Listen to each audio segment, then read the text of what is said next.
but they don't talk about these deeper underbellies. What does that say to you about the way the American political system operates at this point? We need a whole lot better than just a better version of the same old, same old. Because most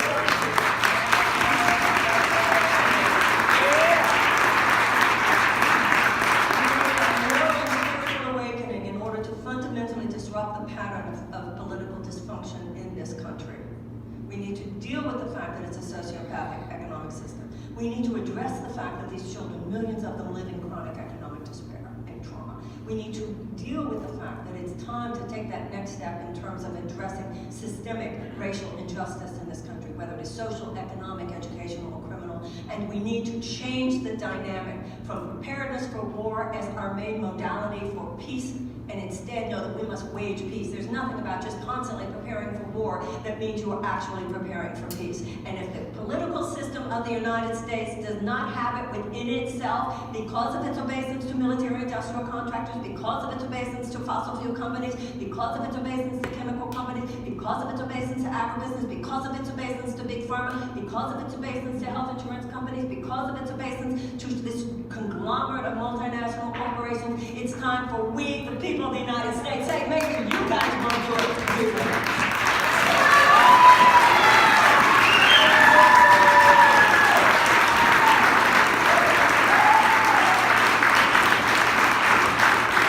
don't want to go to Washington and fight for you. That's such an old paradigm. Send me to Washington and I'll do it. No, that's a relic of 20th century thinking. Politics must not be a spectator sport.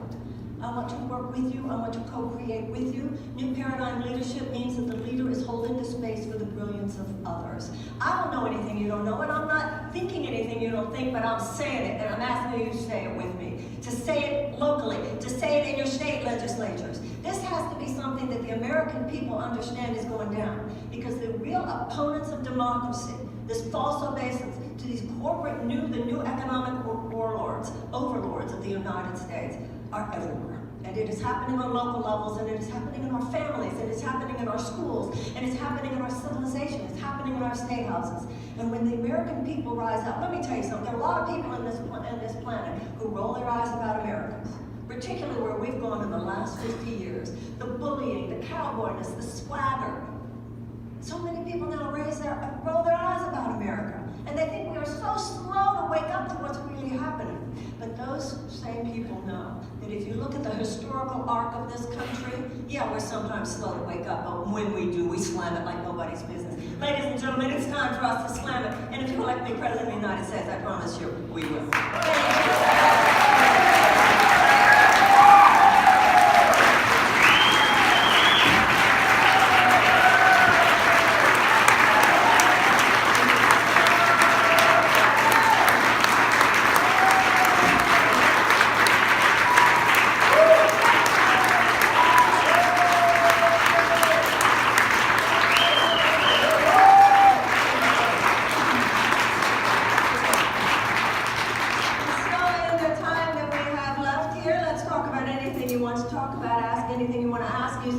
Share anything you want to share? Yes.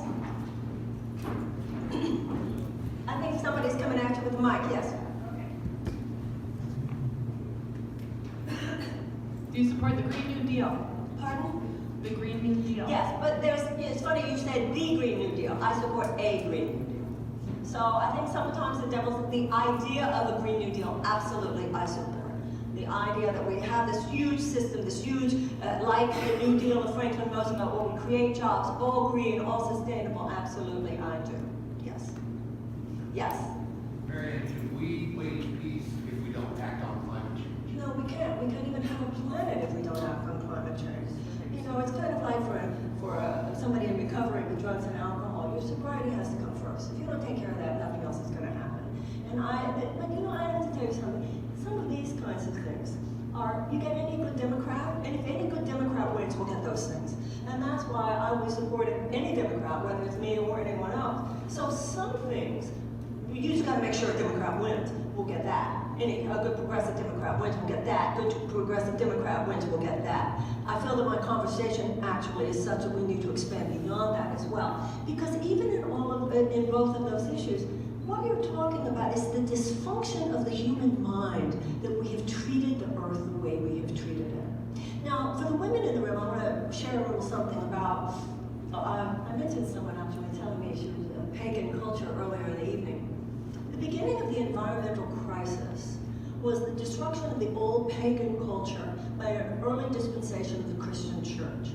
Because before that time, the women of Europe, many called the witches, which meant at that time the wise women, worked within the villages and the rural areas of Europe at that time, and they held aloft rituals and ceremonies that kept people in a sense of divine partnership with the earth, with the sky, with the waters, and so forth.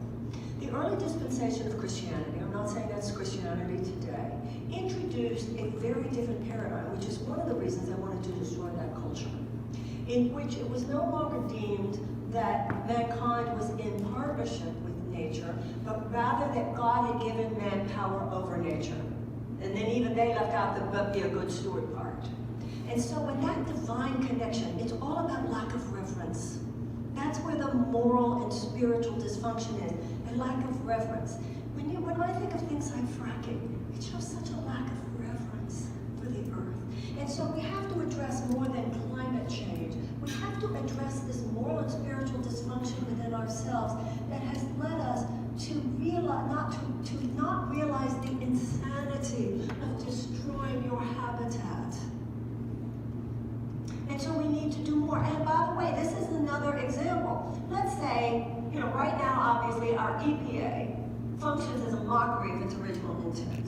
It does not function as an agency that protects the environment. It functions as an agency to protect short-term profit maximization for oil companies and chemical companies. That's why the current chief of the EPA was a chemical company guy. The one before that was an oil company guy. But if all we do is win this election, so we bring in a world-class environmentalist, if all we do is do that, and they come back in 22, or they win again in 24, then it will all end. We have to take something in at some deeper level. At some deeper level of realization that we're acting insanely here. And when we talk about the maladaptive behavior of the human race, that's what makes our collective behavior maladaptive for our survival. We're destroying our own habitat and the way we treat each other. So yes, absolutely, we must quote unquote fight climate change, but it needs to go into deeper levels than that, within our hearts, within our souls, within the way we talk to our children, within the way we act as activists locally, etc. Does that make sense?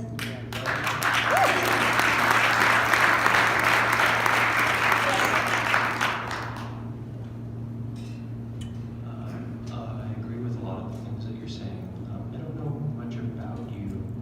What about your history and your career qualifies you for this job? What qualifies me for this job? I've had a 35-year career working with people, up close and personal, people's pain, people working to transform their lives. And everything I'm talking about to you tonight is taking everything I've been doing for 35 years and applying the same principles of transformation to the transformation of a society. I keep seeing on the internet when people say to me, "What makes you qualified? Why did you enter an entry-level position?" I said, "You're right, the presidency isn't an entry-level position. Nobody who hasn't had a 35-year career dealing with the internal dynamics that lead to pathological behavior that destroys your life should even think about running for the presidency." Yeah! Go, Marianne! What do you think the presidency needs to be in the 21st century? Franklin Roosevelt said that the administrative aspects of the presidency are secondary. That it is primarily a role of moral leadership. Now, I have a lot of respect for there are a lot of very good politicians and a lot of fine political experts for whom I have tremendous respect, and that includes the other people who are running and will be running. Please don't get me wrong. But the mindset, the political mindset of politics today is a relic of 20th century thinking. It has a very mechanistic view. It's all about just changing things on the outside. That mindset got us into this ditch. It is not the mindset that will get us out of it. Sometimes even the best politicians, I think of them like really good car mechanics. You might have a really good car mechanic and knows how to keep the car running, but that car mechanic doesn't know how to drive you to Milwaukee. That car mechanic doesn't necessarily know what road you should be on or what road got you here.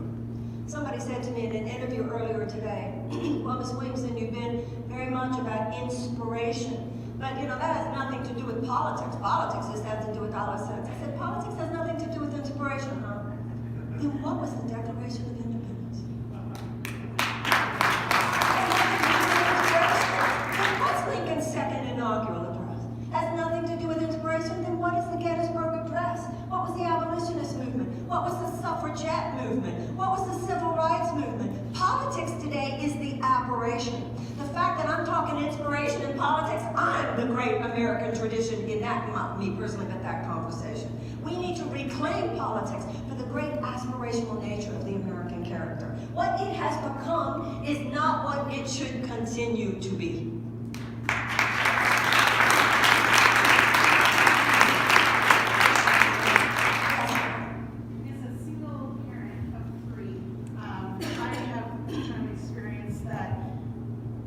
In my mind about, well, you know, honestly, if you look on paper with the government, if I would have given up, and I never would have given up my kids, or if I would have given up my kids, there would have been more support for them as foster children than there was for me, the single mom.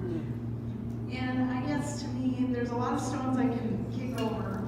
I can go into not just that, but even like you mentioned pharma, there's medical devices. As a single mom, I took a medical device.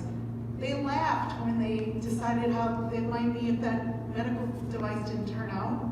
And it didn't for me and 46,000 other women. So I think there's so many obstacles that we have to somehow address, and I love what you're saying, but where do you begin? Okay, well, you begin by electing different people. That's it. But this is the issue.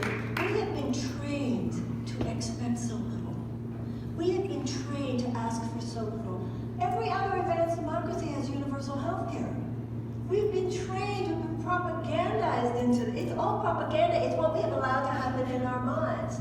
If we had universal health care, you know, so many Americans live, and this woman is an example, with chronic tension and anxiety. And so you can't be your best.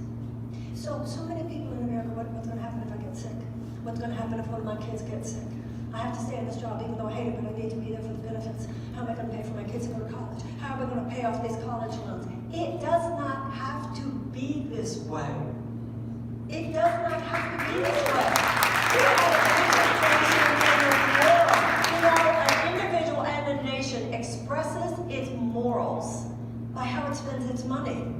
It's not that we don't have the money. Nobody ever asks how we're going to pay for it. If they want a $2 trillion tax cut, where 83 cents of every dollar goes to the very, very richest individuals and corporations. Nobody asks who's going to pay for it. If they want to go into a $2 trillion war, it just, oops, turns out to be the biggest blunder in American history.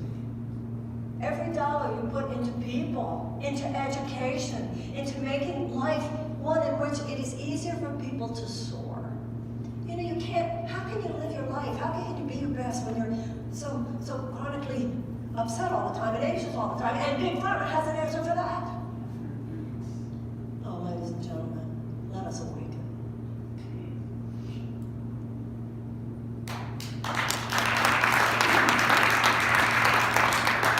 Hi, my name's Chris. I'm a student at DMAC, and I'm also a member of Iowa Student Action.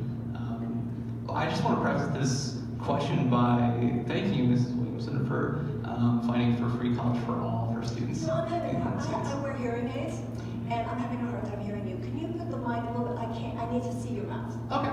Yeah, like this? Yeah. Okay, awesome. Thank you for fighting for free college for all for students. If I'm being honest, I don't have the money for student housing to go along with DMAC, so I drive almost an hour in the morning to get to school every day. So I want to know if you would support, along with free college for all, free student housing for people like me, because I know a couple of them. And then along with that, I want to know if that free college for all also extends to undocumented students and students who are formerly or currently incarcerated. Certainly formerly incarcerated. I mean, you were a citizen of the United States. You know, it used to be accepted in this country that when you were no longer incarcerated, you had paid your debt to